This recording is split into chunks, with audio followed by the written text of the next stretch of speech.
The rain had been falling for 3 days straight, turning the quiet streets of Millbrook into rivers of uncertainty. Marcus Thompson pulled his worn jacket tighter as he hurried home from his second job at the warehouse. His boots splashed through puddles that reflected the dim streetlights, each step echoing his exhaustion. At 32, Marcus had learned that life rarely offered easy paths. Since his wife Sarah had passed 2 years ago, he had been raising his 6-year-old son Tommy. Alone, the days blended together in a rhythm of work, school pickups, dinner preparations, and bedtime stories. Money was always tight, but they managed. They had to. As Marcus turned the corner onto Elm Street, something made him pause. Through the heavy rain, he could see 2 figures huddled against the side of an old warehouse building. A woman sat on the wet concrete, holding a small child close to her chest.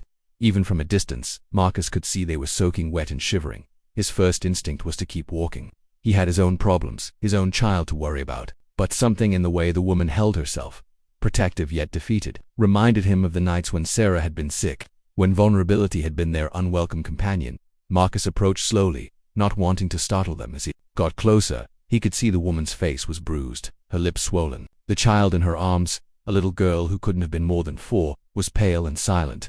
"Excuse me," Marcus said gently, crouching down to their level. "Are you okay? Do you need help?" The woman looked up at him with eyes full of fear and exhaustion. She pulled her daughter closer, as if expecting another threat. "We're fine," she whispered, but her voice trembled with the lie. "Look, I'm not going to hurt you," Marcus said, keeping his voice soft, "but you can't stay out here in this rain. You'll both get sick."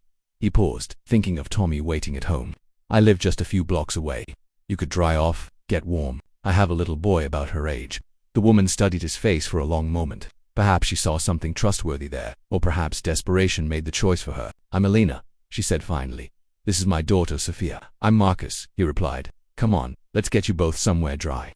The walk to Marcus's small apartment was quiet except for the sound of rain and their footsteps on wet pavement. Alina moved carefully, as if every step caused pain.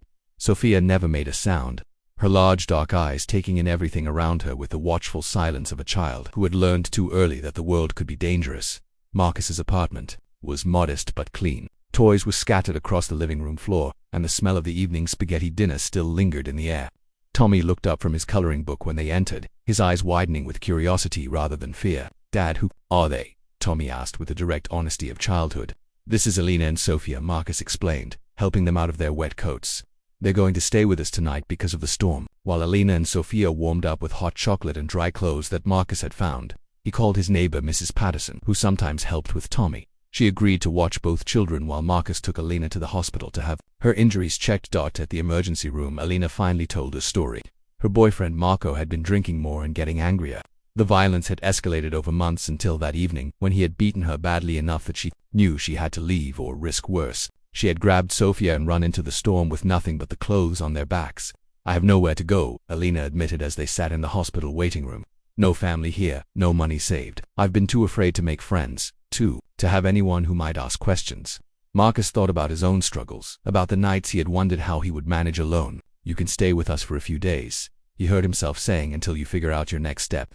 3 days passed quietly. Alina helped around the apartment despite her injuries, and Sophia began to speak in soft whispers to Tommy's stuffed animals. The children colored together and built block towers, their laughter filling spaces in the apartment that Marcus hadn't realized had been empty. On the 4th morning, there was a knock at the door. Marcus opened it to find 2 police officers standing in the hallway, their expressions serious. "Mr. Thompson," the taller officer said, "we need to speak with you about Alina Vasquez and her daughter." Marcus's heart began to race. Had Marco found them? Were they in danger? He stepped outside, closing the door behind him. "Is everything all right?" he asked. The second officer, a woman with kind eyes, spoke carefully.